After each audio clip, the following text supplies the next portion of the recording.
October 27, 2014, Monday of the 30th week in Ordinary Time.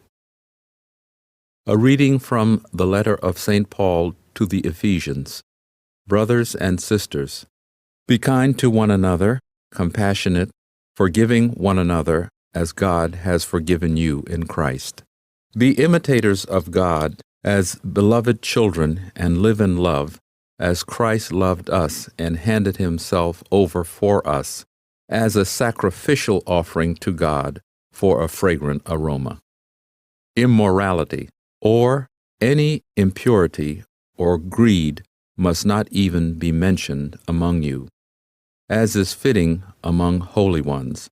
No obscenity or silly or suggestive talk, which is out of place, but instead thanksgiving.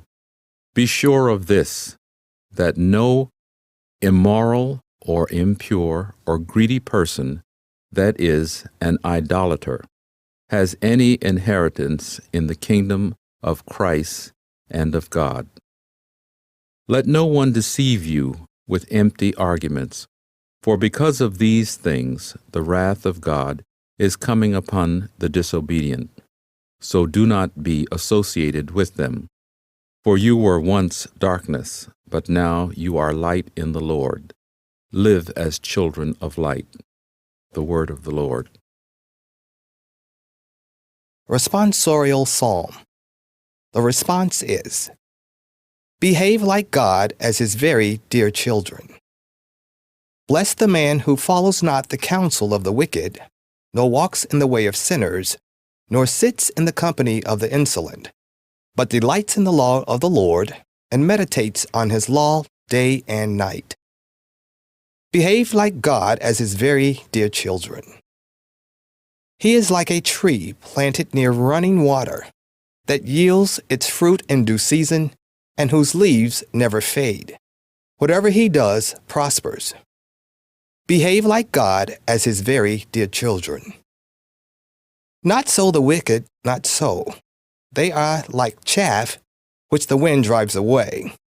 For the Lord watches over the way of the just, but the way of the wicked vanishes. Behave like God as his very dear children. A reading from the Holy Gospel according to Luke. Jesus was teaching in a synagogue on the Sabbath, and a woman was there who for 18 years had been crippled by a spirit. She was bent over, completely incapable of standing erect. When Jesus saw her, he called to her and said, "Woman, you are set free of your infirmity." He laid his hands on her, and she at once stood up straight and glorified God. But the leader of the synagogue, indignant that Jesus had cured on the Sabbath, said to the crowd in reply, "There are 6 days when work should be done. Come on those days to be cured, not on the Sabbath day." The Lord said to him in reply, "Hypocrites!